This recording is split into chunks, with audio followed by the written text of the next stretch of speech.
Gold trusted gold buyers మీరు తాకట్టు పెట్టిన బంగారాన్ని విడిపించి ఈ రోజు ఉన్న మార్కెట్ ధరకు కొనబడను. నమస్కారం, వెల్కమ్ టు ఐ డ్రీమ్. ధర్మ మార్గం విత్ విజిత కార్యక్రమానికి స్వాగతం.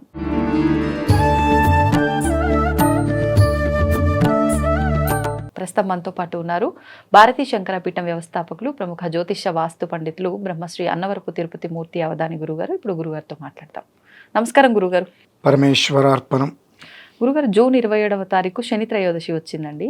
ముఖ్యంగా మనం అందరము ఇబ్బందులు పడుతున్నాము అని అంటే ఖచ్చితంగా వాళ్ళ జాతక రీత్యా ఏలినాటి శను, అష్టమ శను, అర్ధాష్టమ శను, ఏదో ఒక టైం పీరియడ్ అనేది నడుస్తుంది, దానివల్ల ఇబ్బందులు పడుతున్నాము అని చెప్పి ప్రతి ఒక్కరం భావిస్తూ ఉంటాం. మరి అటువంటి శని విగ్రహం వల్ల పడే ఇబ్బందుల నుంచి బయటపడాలన్నా ఏదైనా పరిహారం ఉందా, ఆ రోజు చేసుకోవాల్సిన పూజా విధానం ఏదైనా ఉందా, వాటి గురించి వివరించండి. తప్పకుండా అమ్మా. ఓం శమగ్నిరగ్నిభిస్కరచ్ఛన్నస్తపతు సూర్య శం వాతో వాత్వరప అపశ్రిధ. మనం సోషల్ మీడియాలో కానీ ఎక్కడైనా చూస్తే శనిత్రయోదశి వస్తుంది అని అంటే భయపెట్టడాలు అనేటువంటిది మనం చూస్తూనే ఉన్నాం. శనిగ్రహం ఉంది, పీడ పిశాచము, రకరకాలుగా భయపెడతేస్తుంటాం.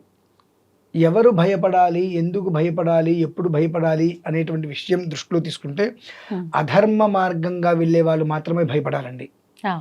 శని ఎప్పుడూ కూడా ధర్మరక్షకుడు. మనం ఎదుటి మనిషికి హాని చేయకుండా మన పని మనం చేసుకున్నంతసేపు కూడా ఆయన నుంచి ఎప్పుడూ కూడా మనకు అనుగ్రహమే వస్తుంది. అందులోనూ కూడా శనిత్రయోదశి అన్నప్పుడు అనేక సార్లు వస్తుంది, కానీ ప్రధానంగా శనిత్రయోదశి అనేటువంటిది మనం దేన్ని ముఖ్యంగా తీసుకోవాలి అంటే శనికి సంబంధించిన నక్షత్రాలు ఉంటాయి. పుష్యమి, అనురాధ, ఉత్తరభద్ర. ఈ నక్షత్రాలలో వచ్చినప్పుడు దాన్ని ప్రధానంగా మనం ప్రామాణికంగా ఎక్కువగా తీసుకోవచ్చు. మీరు అన్నట్టుగా 27వ తారీఖు అనురాధ నక్షత్రంతో శనిత్రయోదశి. అనురాధ నక్షత్రంతో కూడి వచ్చినటువంటి శనిత్రయోదశి చాలా అమోఘమైనది. అస్సలు మనం భయపడవలసిన అవసరం లేదు. ఏలినాటి శని కావచ్చు, అష్టమ శని కావచ్చు, అర్ధాష్టమ శని కావచ్చు, లేదంటే కనుక శని మహర్దశ కావచ్చు, అంతర్దశ, విదశ, ప్రాణదశ, సూక్ష్మదశ, ఇలా 8 విధానాలుగా ఉండే వాళ్ళు ఎవరికి ఎలాంటి అనర్థము జరగదు. ఓకే, ముందు అది తెలుసుకోవాలి మనం.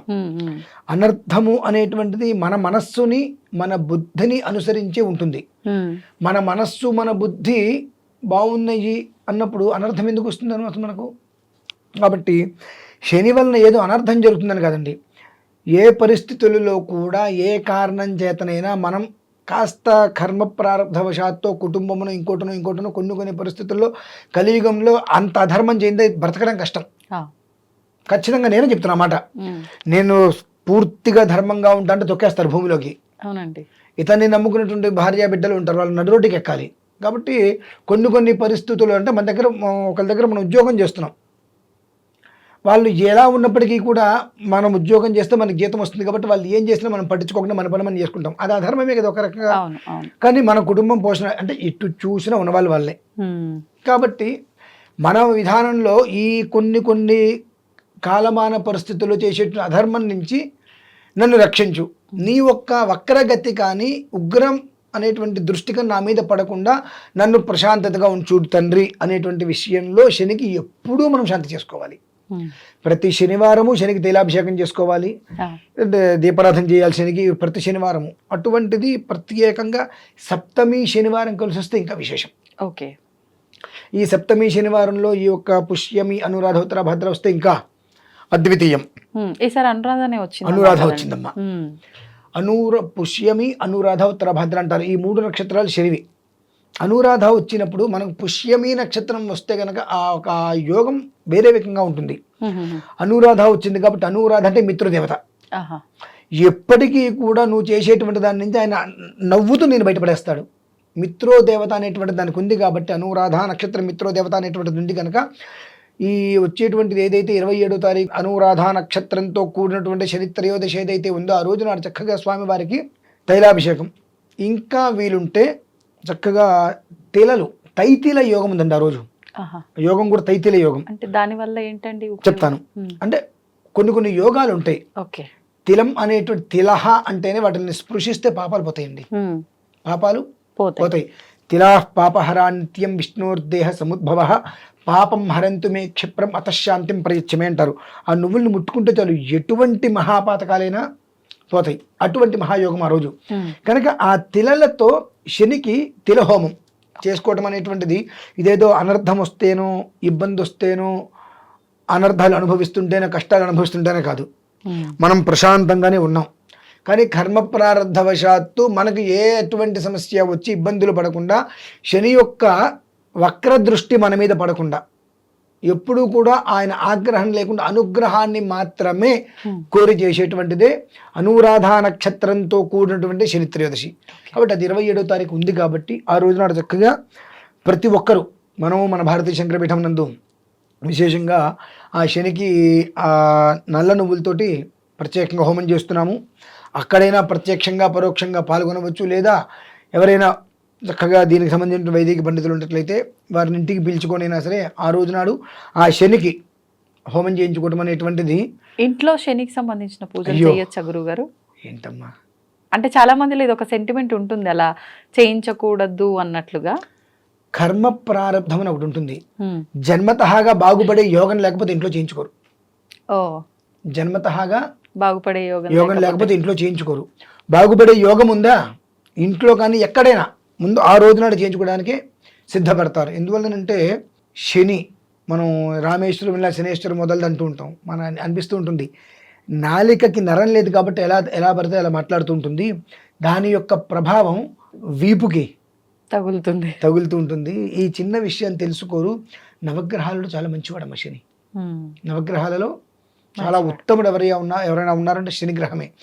ఆయన యొక్క అనుగ్రహం లభ్యమైతే మిగిలిన గ్రహాలు ఎవరు మన జోలికి రాలేవు.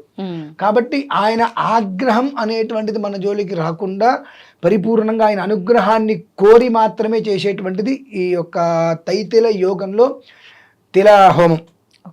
కాబట్టి ఎక్కడైనా ఎవరైనా ఏమాత్రం అవకాశం ఉన్నప్పటికీ కూడా ఆ అవకాశాన్ని జార విడుచుకోకుండా 27వ తారీఖు రోజు నాడు అనురాధ నక్షత్రంతో కూడుకున్నటువంటి శని త్రయోదశి అనేటువంటిది చక్కగా అద్భుతంగా ఏర్పడింది. కనుక శని యొక్క అనుగ్రహార్థం పీడా కాదు, పిశాచము కాదు, ఆయన అనుగ్రహం ఉన్నదా పాతాళంలో ఉన్న మనిషి కూడా ఆకాశంలోకి వెళ్తాడమ్మా. అంత అద్వితీయమైన అనుగ్రహం ఇస్తాడు ఆయన. ధర్మంగా ఉండు, ఆయన అనుగ్రహాన్ని ఇస్తాడు. కనుక ఆ రీతిలో ఆయన అనుగ్రహం కోసం చేసేటువంటిదే తిల హోమం. కాబట్టి ఆ రోజు నాడు ప్రతి ఒక్కరు కూడా ఒక విధానాన్ని అనుసరించుకోగలిగితే చక్కగా సుఖంగా సౌశీల్యంగా సౌభాగ్యంగా ఉంటారమ్మా. అంటే ఇప్పుడు అష్టమ అర్ధాష్టమ ఏలినాటి శని ఉన్నప్పటికీ లేకపోయినప్పటికీ ఎవరైనా వ్యక్తిగతంగా చేయించుకోవచ్చు అంటున్నారా? ఇప్పుడు అసలు వీటికి సంబంధం లేదు, సంబంధమే లేదు. ఓకే, ఒకటి నాకు అష్టమ శని ఉంది, అర్ధాష్టమ శని ఉంది, ఏలినాటి శని ఉంది అని నువ్వు భయపడుతున్నావు అనుకో, నువ్వు ఎన్ని హోమాలైనా చేయించుకో, ఆ భయం నుంచి నువ్వు బయటికి రాలేవు. బ్రతుకంతా భయంతో పడి ఉంటుంది. బయటికి రావాలంటే ముందు ధైర్యం ఉండాలి.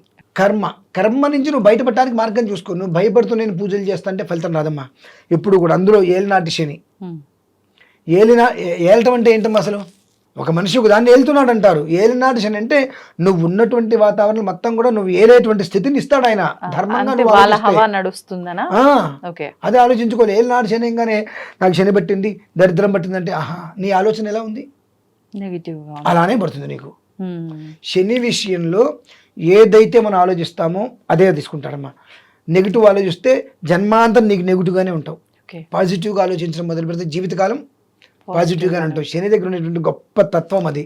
అందుకని ఆయనకి ఎవ్వరి యందు ద్వేషము ఉండదు, కోపము ఉండదు. ఇద్దరు పక్కపక్కలు ఉంటారు. ఒకళ్ళు శనిని ప్రేమించారు, ఆయన ప్రేమగా చూస్తాడు. ఒకరు శనిని ద్వేషించాడు, ఆ ద్వేషాన్నే ఇస్తాడు. అంతే. అది తీసుకోవాలి. అంత మన చేతుల్లోనే ఉంది. మనం ఆయనకి ఏది ఇస్తే ఆయన మనకు అదే ఇస్తాడు, 100 రెట్లు తిరిగిస్తాడు. అంతే. ధన్యవాదాలు గురుగారు.